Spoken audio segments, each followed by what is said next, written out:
2 दिनों के अंदर राजस्थान के मुख्यमंत्री अशोक गहलोत ने अपनी सरकार में पुलिस और प्रशासन को पूरी तरह से बदल कर रख दिया है।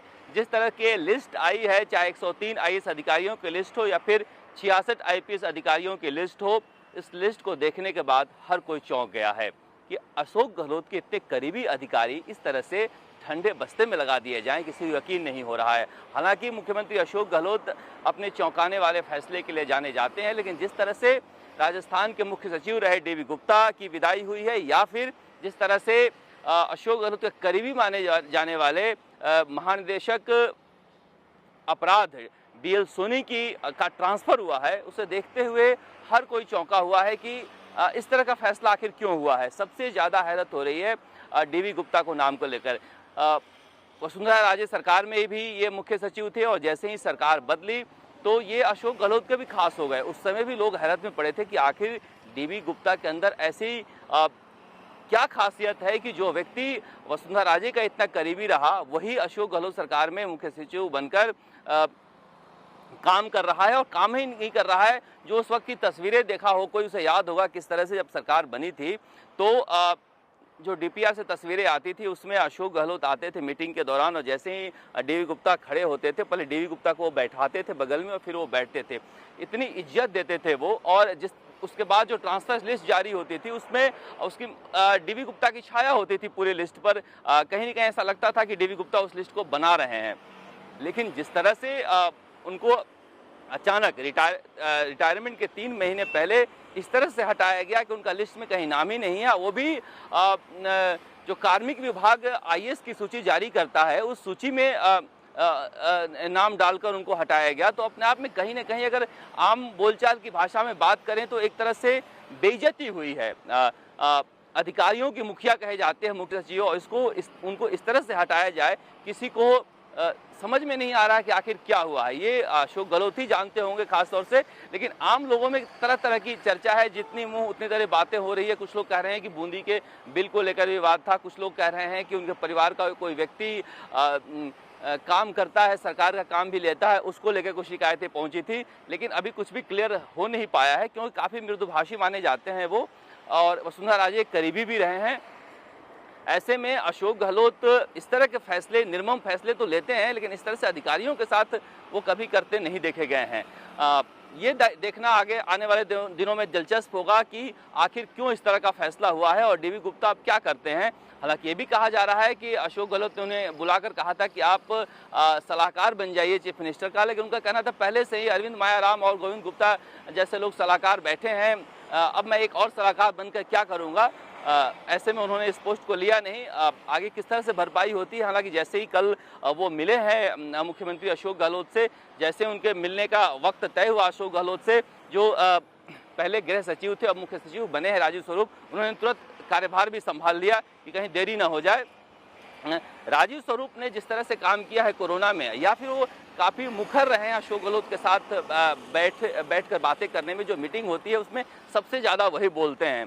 तो ऐसे में हो सकता है कि अब अशोक गहलोत को ऐसा लगा हो कि राजीव स्वरूप जो है फ्रंट फुट पर खेल रहे हैं, और कोरोना काल में जिस तरह का एक मंदी का माहौल है उसमें राजीव स्वरूप कुछ अच्छा कर पाएँ, इसलिए उनको लाया गया हो। लेकिन कुल मिलाकर इस लिस्ट में एक तरह से वसुंधरा राजे की छाया भी कही जा सकती है। हो सकता है कि वसुंधरा राजे को इस बात की नाराजगी हो कि हमारा मुख्य सचिव जाके अशोक गहलोत का खास हो गया हो, और उसकी नाराजगी का भी खामियाजा भुगतना पड़ा हो, क्योंकि लोग अंदर खाने ये बात कर रहे हैं कि ऐसा तो नहीं कि राज्यसभा चुनाव से पहले जो दोस्ती हुई है वसुंधरा राजे अशोक गहलोत की, उसकी छाया लिस्ट पे पड़ी हो। क्योंकि जिस तरह से गौरव गोयल की वापसी हुई है, गौरव गोयल को लेकर कांग्रेसी तरह तरह के आरोप लगाते रहते थे उनके अजमेर में रहने के दौरान, लेकिन उनको जेडीसी बनाया गया है तो एक बड़ा पद दिया गया है। उसी तरह से अखिल अरोड़ा को लेकर भी आईटी को लेकर कांग्रेस राज में तरह तरह के सवाल उठते, कांग्रेसी बीजेपी राज में तरह तरह के सवाल उठाया करते थे। अखिल अरोड़ा की अब अच्छे पोस्ट पर वापसी हुई है, जो वसुंधरा राजे सरकार में अच्छे पद पर थे। इसी तरह से मुकेश शर्मा की भी वापसी हुई है जयपुर में, हालांकि वो रिटायर होने वाले हैं। लेकिन कुल मिलाकर देखा जाए तो बहुत सारे ऐसे लोग जो वसुंधरा राजे सरकार में अच्छे पदों पर थे, उनकी वापसी हुई है। तो उसमें ऐसा कहा जा रहा है कि ऐसा तो नहीं कि इसमें वसुंधरा राजे की कोई सहमति ली गई हो राज्यसभा चुनाव में, जो दोनों में एक दोस्ती देखने को मिली है अंदर खाने, उसे लेकर यह भी कहा जा रहा है कि इस पूरी लिस्ट पे कुलदीप राठा की छाया है। कुलदीप राठा की लिस्ट मानी जा रही है। इससे पहले डीबी गुप्ता का भी इन्वॉल्वमेंट रहता था, लेकिन बहुत सारे जो अफसर हैं जो वो कह रहे हैं कि ये कुलदीप राठा की लिस्ट है जो उन्होंने अशोक गहलोत के साथ मिलकर बनाई है। तो इसी तरह से अगर पुलिस की बात करें तो पुलिस में कहा जा रहा है कि जो डीजी हैं भूपेंद्र यादव, उनकी लिस्ट है ये। ऐसा माना जा रहा था कि जब ये लिस्ट बनेगी तो बीएल सोनी की ज़्यादा चलेगी, लेकिन बीएल सोनी जो है वो जेल भेज दिए गए हैं अपराध शाखा से हटाकर, और जेल जो होता है वो ठंडा पोस्ट माना जाता है। बीएल सोनी जेल क्यों भेजे गए इसे लेकर हर तरफ चर्चा है, क्योंकि कहा जा रहा था कि अशोक गहलोत बेहद करीबी हैं और अशोक गहलोत बीएल सोनी को मानते हैं। पिछले 2 कार्यकाल में ऐसा भी देखने को मिला था, लेकिन जेल लगाकर जिस तरह ठंडे बस्ते में भेजा गया है किसी को यकीन नहीं हो रहा है। यहाँ तक ये कहा जा रहा था कि बीएल सोनी जो है, हो सकता है कि जयपुर कमिश्नर आनंद श्रीवास्तव की छुट्टी करा दे, लेकिन बीएल सोनी की छुट्टी हो गई। इसी तरह से कई अधिकारियों की वापसी हुई है, कई की छुट्टी हुई है। अनिल पालीवाल एसओजी में थे, उनको यहाँ कम महत्व वाले पोस्ट पर उनको भेज दिया गया है। वहाँ कहा जा रहा है कि कोई 2 करोड़ की रिश्वत मांगने की बात आई है। ये भी एक वजह हो सकती है कि जो महेश जोशी ने बीजेपी के खिलाफ एक शिकायत दर्ज की कांग्रेस के विधायकों को तोड़ने की कोशिश की जा रही है, उसमें एसओजी ने कोई कदम उठाया नहीं। और जनरली पुलिस वाले जो है इस तरह के राजनीतिक पचड़ों में पड़ते भी नहीं हैं। हो सकता है कि इसकी वजह भी हो अनिल पालीवाल को हटाए जाने की। हालांकि एसओजी में और भी अधिकारी हटाए गए हैं। तो ये कहा जा रहा है कि जो रिश्वत की बात सामने आई, रिश्वत 2 करोड़ मांगने की, उसकी छाया एसओजी पर पड़ी है और वहाँ से लोग हटाए गए हैं। इसी तरह से कई तब्दीलियां हुई हैं। एसओजी में बहुत सारे लोग लगाए गए हैं जो वसुंधरा राजे सरकार के दौरान भी काम करते थे। ऐसे में सवाल उठ रहा है कि ऐसी संवेदनशील जगह एटीएस जैसे जगह जहां पर कहा जा रहा है कि सरकार की मुखबिरी का भी काम होता है, वहां भी वसुंधरा राजे की सरकार में कामकाज किए लोगों को लगाया गया है। इसको लेकर तरह तरह के सवाल उठ रहे हैं। लेकिन जहां तक ये कहा जा रहा है कि अशोक गहलोत के जो करीबी रहे हैं वो दरकिनार कर दिए गए हैं, तो देखिए अशोक गहलोत के बारे में कहा जाता है कि वो कर्म से माली हैं।